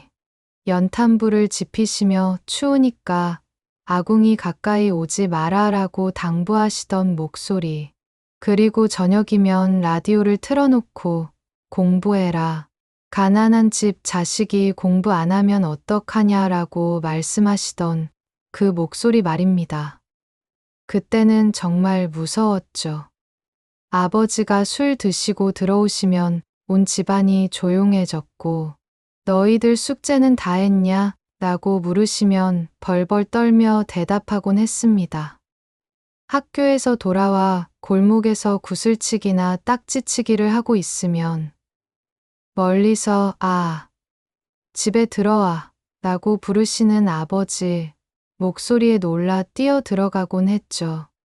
그리고 밖에서 놀 시간에 책이나 읽어라 라는 잔소리가 이어졌습니다. 특히 성적표를 받아오는 날이면 더욱 그랬습니다. 이게 뭐냐? 이 성적으로 뭐가 되겠냐? 라며 호통을 치시던 아버지의 목소리가 아직도 귀에 생생합니다. 그때는 정말 원망스럽기도 하고 다른 집 아버지들은 좀 더 자상할 텐데 하는 생각도 했죠. 하지만 지금 생각해보면 그 시절 우리 아버지들은 정말 힘드셨을 겁니다. 한국 전쟁을 겪고 가난 속에서 자식들을 키우시며 하루하루 생계를 위해 몸부림치시던 분들이셨으니까요. 우리가 20대 청년이 되었을 때를 기억하시나요? 대학에 들어갔거나 직장을 구하러 다니던 시절, 아니면 군대에 있던 시절 말입니다. 그때도 아버지의 목소리는 여전히 엄하셨지만 조금씩 다른 느낌이었죠. 대학 등록금이 부족해서 고민할 때 아버지는 걱정하지 마라. 아버지가 어떻게든 해결하겠다라고 말씀하셨습니다. 그 목소리에는 이전의 엄격함보다는 묵직한 책임감이 담겨 있었습니다. 군대에 있을 때는 더욱 그랬죠. 면회를 오셔서 몸 건강하게 잘 지내고 있냐? 라고 물으시는 아버지의 목소리에는 걱정이 가득했습니다. 그리고 나라를 위해 복무하는 것이니 자랑스럽게 생각한다라고 말씀하시며 용돈을 꼭 쥐어주셨던 그 순간들, 제대하고 취업 준비를 할 때도 마찬가지였습니다. 요즘 취업이 어렵다고 하던데 너무 조급해하지 말아라며 위로해 주시던 목소리. 그리고 좋은 직장에 들어가서 가정을 꾸리고 살아라라고 당부하시던 그 말씀들. 그때는 몰랐지만 아버지의 목소리에는 자식에 대한 걱정과 사랑이 가득 담겨 있었던 것 같습니다. 경제적으로 넉넉하지 못한 상황에서도 자식만큼은 제대로 키워보겠다는 아버지의 의지가 그 목소리 속에 있었던 거죠. 우리가 20대 후반이 되어 결혼을 하고 가정을 꾸렸을 때의 일을 기억하시나요? 결혼식 날 아버지가 이제 내가 가장이 되는 거다. 책임감을 가져라 라고 말씀하시던 그 목소리. 그때는 단순히 당부의 말씀으로만 들렸는데 지금 생각해보니 한 가정의 가장으로서 평생을 살아오신 아버지의 깊은 경험이 담긴 말씀이었습니다. 첫 아이가 태어났을 때는 더욱 그랬습니다. 아이 키우는 것이 쉽지 않다. 하지만 자식은 부모의 등대와 같은 존재다라고 말씀하시면서 손자를 안아주시던 아버지의 모습, 그 목소리에는 이전에 들을 수 없었던 부드러움이 있었죠. 그리고 우리가 육아로 힘들어할 때마다 나도 너희들 키울 때 힘들었다. 하지만 다 지나가는 일이다라며 격려해 주시던 말씀들. 직장 생활로 스트레스를 받을 때면 회사 일로 너무 스트레스 받지 마라. 가족이 우선이다라고 조언해 주시기도 하셨고, 때로는 남자는 가족을 책임져야 한다. 조금 힘들더라도 참고 견뎌라라고 격려해 주시기도 하셨죠. 그때가 되어서야 비로소 깨달았습니다. 아버지의 목소리가 단순히 훈계나 잔소리가 아니라 인생의 선배로서 주시는 소중한 조언이었다는 것을. 그리고 그 모든 말씀 뒤에는 자식에 대한 깊은 사랑과 걱정이 있었다는 것을 말입니다. 우리가 40대가 되고 아버지가 70대, 80대로 접어드시면서부터는 또 달랐습니다. 예전에 그렇게 크고 힘차던 아버지의 목소리가 점점 작아지셨습니다. 요즘 몸이 예전 같지 않구나 라고 말씀하시는 아버지의 목소리에는 쓸쓸함이 묻어 있었습니다. 건강이 안 좋으셔서 병원에 모실 때면 자식들한테 짐이 되는 것 같아서 미안하다라고 말씀하시곤 했죠. 그때 우리는 무슨 말씀을 그렇게 하세요라며 손사래를 쳤지만 마음 한편으로는 아버지의 그런 모습이 안쓰러웠습니다. 어머니가 먼저 돌아가셨을 때는 더욱 그랬습니다. 이제 혼자 남았구나라고 중얼거리시던 아버지의 목소리. 그 목소리에는 평생의 동반자를 잃은 깊은 슬픔이 담겨 있었습니다. 그럼에도 불구하고 아버지는 여전히 우리를 걱정해 주셨습니다. 너희들도 이제 나이가 들었으니까 건강 조심해라 라고 말씀하시면서 손자들 교육에 대해서도 요즘 아이들은 우리 때와 다르니까 너무 엄하게 하지는 마라 라고 조언해 주시곤 했습니다. 그리고 마지막까지도 내가 없어도 너희들끼리 잘 지내라. 형제간의 우애 깊게 살아라 라고 당부하셨죠. 그 목소리는 예전처럼 크지는 않았지만 여전히 우리에게는 가장 소중한 메시지였습니다. 이제 우리가 60대가 되었습니다. 어느새 우리도 할아버지, 할머니가 되었고 우리 자식들이 30에 40대가 되어 가정을 꾸리고 살아가고 있죠. 그런데 신기한 것은 우리도 모르게 아버지의 그 목소리를 하고 있다는 것입니다.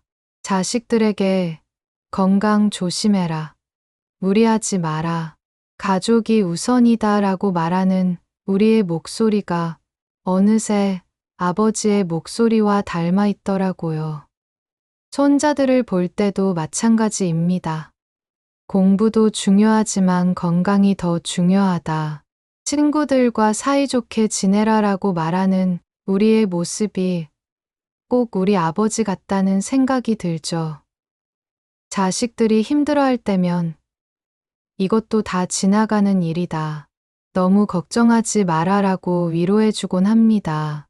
예전에 아버지가 우리에게 해주셨던 그 말씀을 이제 우리가 자식들에게 하고 있는 거죠. 때로는 자식들이 아버지는 옛날 얘기만 하신다라며 짜증을 낼 때도 있습니다. 그럴 때면 문득 우리도 젊었을 때 아버지께 그랬던 기억이 떠오릅니다. 그리고 아버지의 마음을 이제야 조금 이해할 수 있게 됐다는 생각이 들죠. 아버지가 돌아가신 지 벌써 몇 년이 지났지만 여전히 중요한 순간마다 아버지의 목소리가 들려옵니다. 손자가 아플 때면 병원에 빨리 데려가라 라고 하시던 목소리.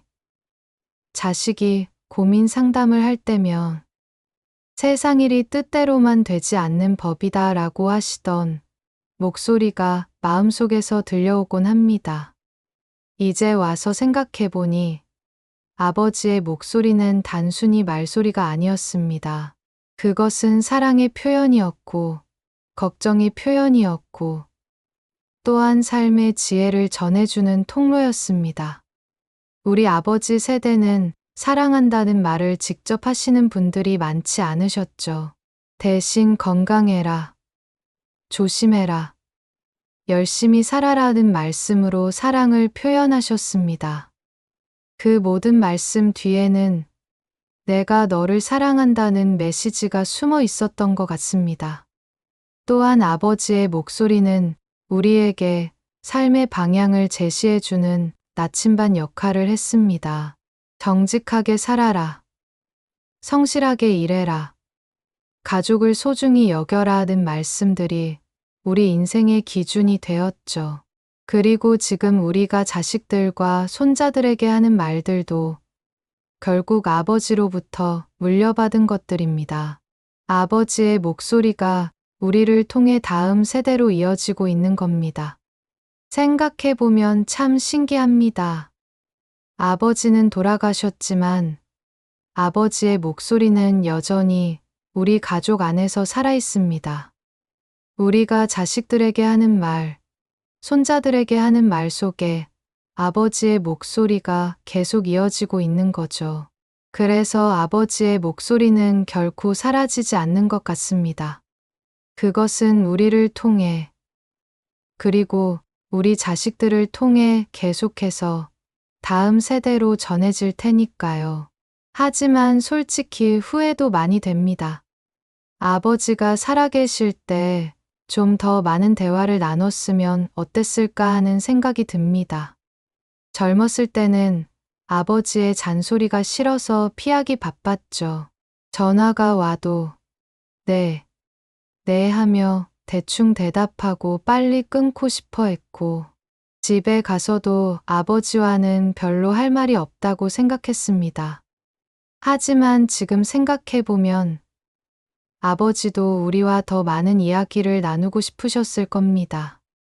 젊은 시절의 이야기, 어려웠던 시절의 이야기, 그리고 자식들에 대한 마음 등등.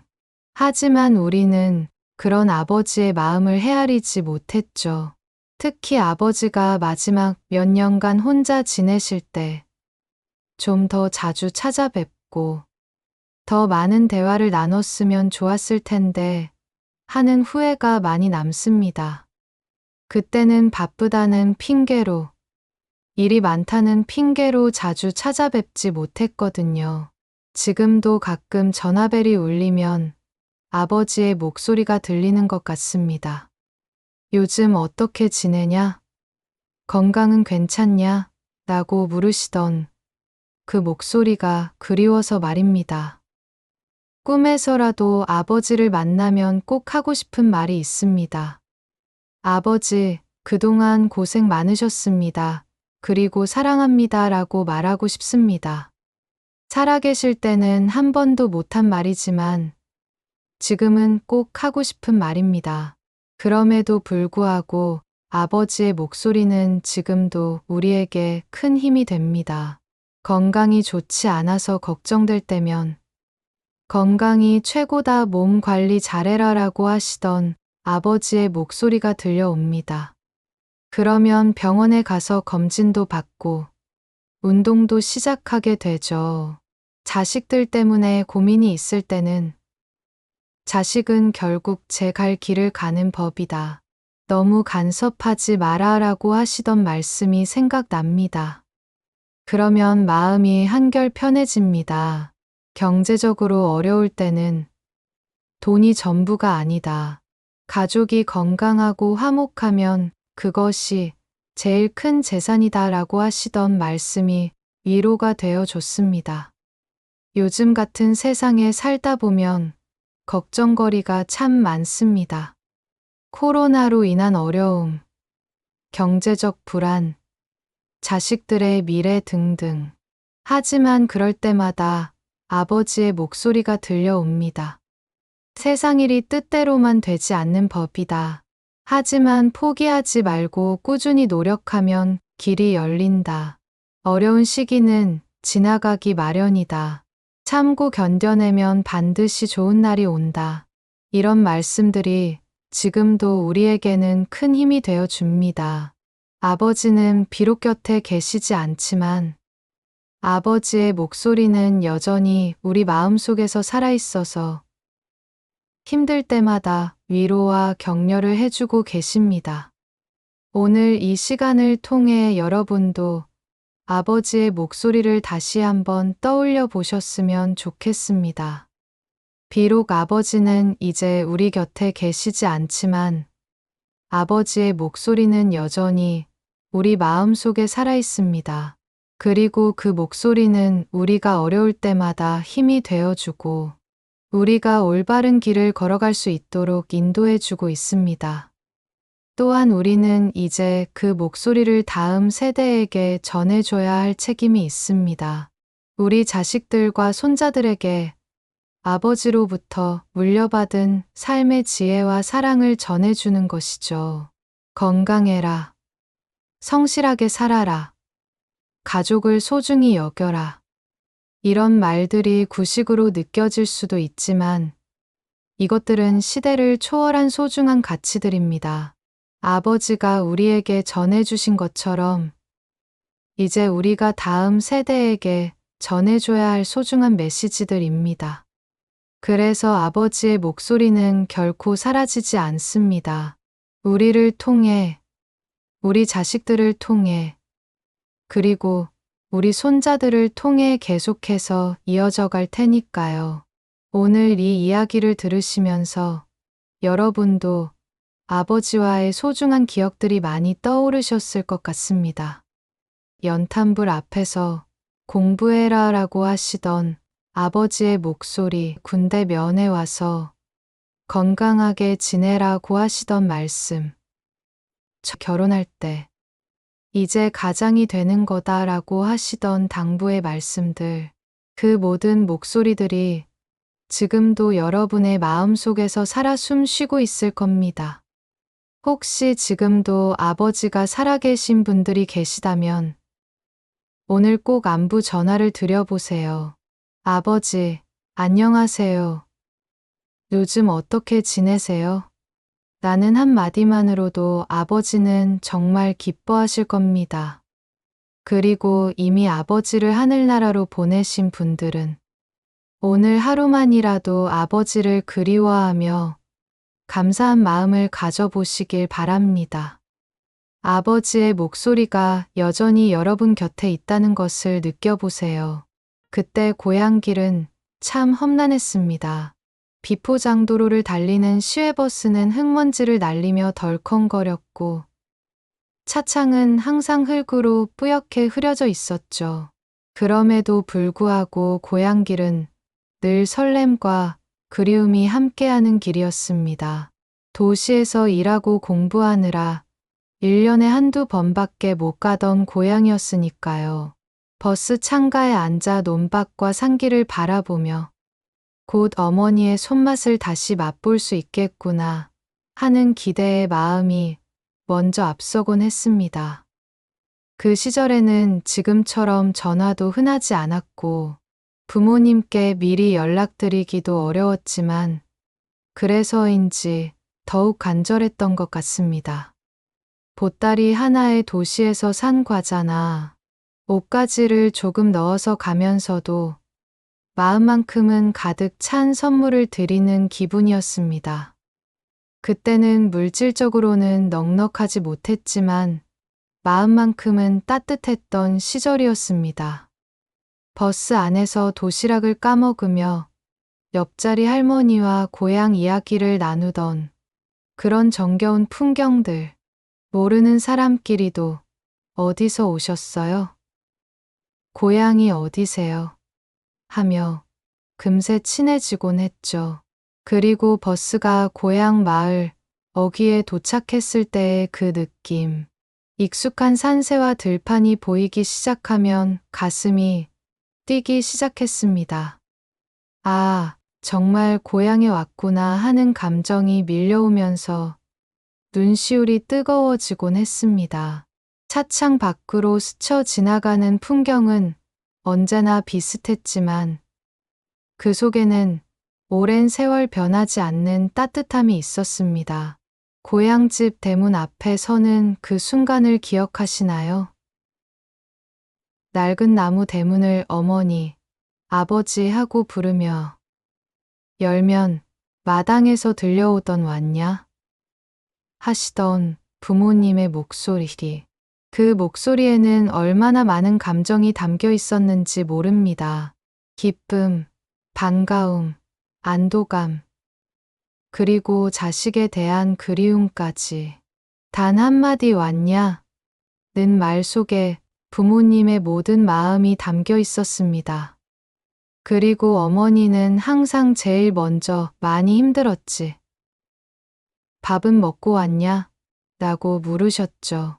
도시에서 아무리 잘 먹고 잘 살아도 어머니에게는 항상 걱정되는 자식이었나 봅니다. 부엌에서 풍겨 나오던 전과 송편 냄새. 그 냄새만으로도 아, 정말 집에 왔구나 라는 실감이 났습니다. 어머니는 며칠 전부터 준비하셨을 거예요. 전 부치고, 송편 빚고, 나물도 무치고, 자식이 오는 날만을 손꼽아 기다리시면서 말이죠. 그리고 마당 가득 울려 퍼지던 웃음소리. 온 가족이 모이면 자연스럽게 터져 나오던 그 웃음소리가 얼마나 정겨웠는지 모릅니다. 형제들과 옛 이야기를 나누고 동네 소식을 듣고 서로 안부를 묻고 답하는 그 시간들. 저녁이면 마당에 돗자리를 펴고 앉아서 달을 보며 이야기를 나누곤 했죠. 도시의 불빛에 가려져 잘 보이지 않던 별들이 고향에서는 그렇게 밝고 아름답게 보였습니다. 고향길은 단순히 집으로 향하는 길이 아니었습니다. 그것은 그리운 얼굴들을 만나는 길이었고 지친 마음을 쉬어가게 하는 길이었습니다. 도시에서의 바쁜 일상에 지친 우리에게 고향은 가장 확실한 충전소였습니다. 회사에서의 스트레스, 인간관계의 복잡함, 경쟁과 갈등으로 상처받은 마음들이 고향에 가면 자연스럽게 치유되곤 했습니다. 고향의 공기는 달랐습니다. 매연과 소음으로 가득한 도시와는 달리 고향의 공기는 맑고 깨끗했죠. 깊게 한번 들이마시면 폐 깊숙한 곳까지 시원해지는 느낌이었습니다. 그리고 고향의 시간은 천천히 흘렀습니다. 도시에서는 분초를 다투며 살았지만 고향에서는 해가 뜨고 지는 것에 맞춰 자연스럽게 하루가 흘러갔죠. 새벽에는 달 구는 소리에 자연스럽게 눈을 뜨고 저녁에는 귀뚜라미 소리를 들으며 잠이 들었습니다. 어머니가 해주시는 밥 한 끼가 그렇게 맛있을 수가 없었습니다. 똑같은 재료로 만든 음식도 어머니 손을 거치면 마법처럼 맛있어졌죠. 그건 단순히 요리 실력의 문제가 아니라 자식에 대한 사랑이 담겨 있어 그랬을 겁니다. 고향에서의 며칠은 정말 금세 지나갔습니다. 그리고 다시 도시로 돌아갈 시간이 되면 아쉬움과 함께 새로운 힘을 얻은 느낌이었습니다. 마치 방전된 배터리가 완전히 충전된 기분이랄까요. 부모님은 우리가 떠날 때까지 이것저것 챙겨 주셨습니다. 김치며 반찬이며 과일이며 가방이 무거워질 정도로 많이 챙겨주시면서도 이것도 가져가라, 저것도 가져가라 하셨죠. 세월이 흐르면서 고향길도 많이 바뀌었습니다. 1990년대에 들어서면서 고속도로가 생기고 버스도 좋아지고 길도 포장이 되면서 고향 가는 길이 훨씬 편해졌습니다. 예전에는 몇 시간씩 걸리던 길이 절반으로 줄어들었고 덜컹거리던 버스 대신 편안한 고속버스를 탈 수 있게 되었죠. 2000년대에는 KTX까지 생겨서 고향 가는 시간이 더욱 단축되었습니다. 서울에서 부산까지 3시간이면 갈 수 있게 된 거죠. 정말 세상이 많이 변했습니다. 하지만 한편으로는 아쉬운 마음도 있었습니다. 예전처럼 버스 안에서 이웃과 정담을 나누는 재미도 사라지고 창밖 풍경을 천천히 감상하며 고향에 대한 그리움을 키워가는 시간도 짧아졌거든요. 고향 마을도 많이 변했습니다. 옛날 초가집이나 기와집은 사라지고 양옥집들이 들어섰고 논밭도 많이 사라졌습니다. 어릴 적 뛰어놀던 개울도 복게 되고 동네 아이들도 많이 줄어들었죠. 그리고 무엇보다 아픈 것은 고향을 지키던 분들이 하나씩 세상을 떠나신다는 것이었습니다. 할아버지, 할머니가 먼저 가시고 이제는 아버지, 어머니마저 연로하셔서 걱정이 되었습니다. 동네 어른들도 많이 줄어들었습니다. 예전에는 고향에 가면 누구네 집 아들 왔네, 많이 컸네 하며 반겨주시던 분들이 계셨는데 이제는 그런 분들이 많이 안 계십니다. 젊은 사람들은 대부분 도시로 나가고 남은 건 연로하신 어른들 뿐이었죠. 그래서 고향에 갈 때마다 마음이 좀 무거워지기도 했습니다. 세월이 흘러 이제는 부모님이 기다리던 자리에 우리가 서 있습니다. 50대, 60대가 된 우리는 이제 고향에서 자식들을 맞이하는 입장이 되었어요. 70대, 80대가 되신 분들은 손자, 손녀들을 맞이하는 할아버지, 할머니가 되셨고요. 아이들을 데리고 고향으로 향하는 발걸음에서 다시 깨닫게 됩니다.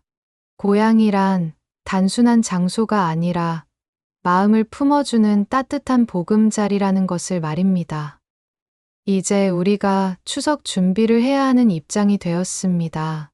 전을 부치고 송편을 빚고 차례상을 차리고 예전에 어머니가 하시던 일들을 이제 우리가 하고 있습니다. 처음에는 어머니만큼 잘할 수 있을까 걱정이 많았습니다. 하지만 하다 보니 자연스럽게 어머니의 손맛이 우리 손에서도 나더라고요.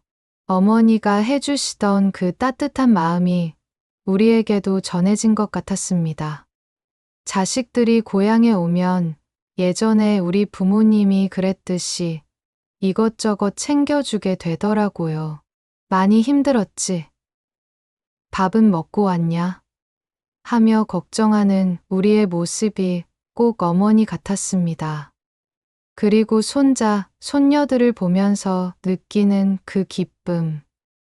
아이들이 뛰어다니며 웃는 소리를 들으면 마당이 다시 살아나는 것 같습니다. 예전에 우리가 그랬듯이 이 아이들도 훗날 이 고향을 그리워하겠구나 하는 생각이 듭니다. 이제는 우리가 고향을 지키는 사람이 되었습니다. 고향의 전통을 이어가고 다음 세대에게 전해줘야 할 책임을 맡게 된 거죠. 지난 몇 년간은 참 특별했습니다. 코로나19로 인해 고향길도 예전 같지 않았습니다. 2020년, 2021년 추석에는 정부에서 고향 방문을 자제해 달라고 당부했죠. 평생 그렇게 당연하게 생각했던 고향 나들이가 갑자기 어려워진 겁니다. 연로하신 부모님, 조부모님들을 생각하면 가고 싶었지만 혹시라도 감염시켜 드릴까봐 걱정이 되어서 가지 못했던 그 마음. 정말 복잡하고 마음이 아팠습니다. 대신 화상통화로 안부를 여쭤봤죠. 스마트폰 화면으로 보는 부모님의 모습이 더욱 그리워 보였습니다. 올해는 못 가서 죄송해요 라고 말씀드리면 괜찮다, 건강이 최고다 하시면서도 서운한 마음이 묻어나셨습니다. 택배로 추석 선물을 보내기도 했습니다. 예전에는 직접 가져다 드리는 게 당연했는데 택배로 보내면서 마음이 참 무거웠죠. 물건은 전해드릴 수 있지만 마음까지는 제대로 전해질까 싶어서요. 그 시간을 통해서 깨달았습니다. 평범한 일상이 얼마나 소중한 것인지, 자유롭게 고향에 갈 수 있다는 것이 얼마나 큰 축복인지를 알게 되었습니다. 다행히 이제는 조심스럽게나마 고향길이 다시 열렸습니다. 마스크를 쓰고 방역 수칙을 지키면서지만 그래도 직접 만날 수 있게 된 거죠. 예전보다 더 소중하게 느껴지는 만남이었습니다. 지금까지 고향길에 대해 이야기하면서 많은 것을 깨달았습니다. 고향이란 단순히 태어난 곳, 자란 곳이 아니라는 걸 말이에요. 고향은 우리를 무조건적으로 받아주는 곳이고 지칠 때 돌아갈 수 있는 마음의 안식처라는 것을 깨달았습니다. 부모님이 계신 곳이 고향이었고 가족이 모이는 곳이 고향이었습니다. 집이 낡고 불편해도 마을이 변해도 그곳에 사랑하는 사람들이 있으면 그곳이 바로 고향이었던 거죠. 이제 우리 중 많은 분들이 부모님을 하늘나라로 보내신 후에 깨닫게 되었을 겁니다. 고향이란 건물이나 땅이 아니라 사람이었다는 것을 말이에요. 부모님이 안 계신 고향집은 예전과 같지 않습니다. 똑같은 집, 똑같은 방이어도 뭔가 공허하고 쓸쓸한 느낌이 들죠. 그제서야 깨닫게 됩니다. 고향을 고향답게 만들어주던 것은 그곳에 있던 사랑이었다는 것을 말이에요. 그래서 이제는 우리가 그 역할을 해야 합니다. 우리가 있는 곳을 자식들과 손자들의 고향으로 만들어줘야 하는 거죠. 우리가 받았던 그 따뜻함을 이제는 우리가 주는 사람이 되어야 합니다. 고향의 진정한 의미는 장소가 아니라 관계에 있었습니다. 서로를 아끼고 사랑하는 마음, 힘들 때 서로에게 의지할 수 있는 믿음, 그리고 언제든 돌아갈 수 있다는 안정감이 바로 고향의 본질이었던 거죠. 올해 추석, 여러분의 고향길은 어떤 풍경일까요? 어떤 분들은 여전히 연로하신 부모님이 계신 고향으로 향하실 텐데요. 부디 그 길이 안전하시길, 그리고 소중한 시간 보내시길 바랍니다. 지금 부모님과 함께 보내는 시간이 얼마나 귀한 것인지 다시 한번 생각해 보시길 바랍니다. 어떤 분들은 이제 자식들을 맞이하는 입장이 되셨을 텐데, 예전에 부모님이 우리를 맞이해 주시던 그 마음으로 따뜻하게 품어주시길 바랍니다. 우리가 받았던 그 사랑을 이제는 우리가 전해주는 시간입니다. 또 어떤 분들은 여러 가지 사정으로 고향에 가지 못하시는 분들도 계실 겁니다. 괜찮습니다. 고향은 마음에 있으니까요. 어디에 있든 가족을 생각하는 마음, 조상을 기리는 마음이 있다면 그것으로 충분합니다. 차창 너머로 스쳐가는 풍경 속에서 여러분도 소중한 기억을 떠올려 보시길 바랍니다. 예전에 이 길을 지나며 품었던 설렘, 기대감, 그리움, 그 모든 감정들이 우리 인생을 더욱 풍요롭게 만들어준 소중한 추억들이니까요. 그리고 새로운 추억도 만들어 보세요. 지금 이 순간도 언젠가는 그리운 추억이 될 테니까요. 오늘 이 시간을 통해 여러분도 고향길에 대한 추억들을 많이 떠올리셨을 것 같습니다.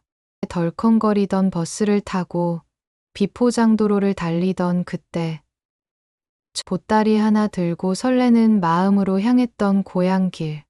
그리고 지금은 우리가 자식들을 맞이하는 입장이 된 현재까지 댓글로 여러분의 고향길 이야기를 들려주세요.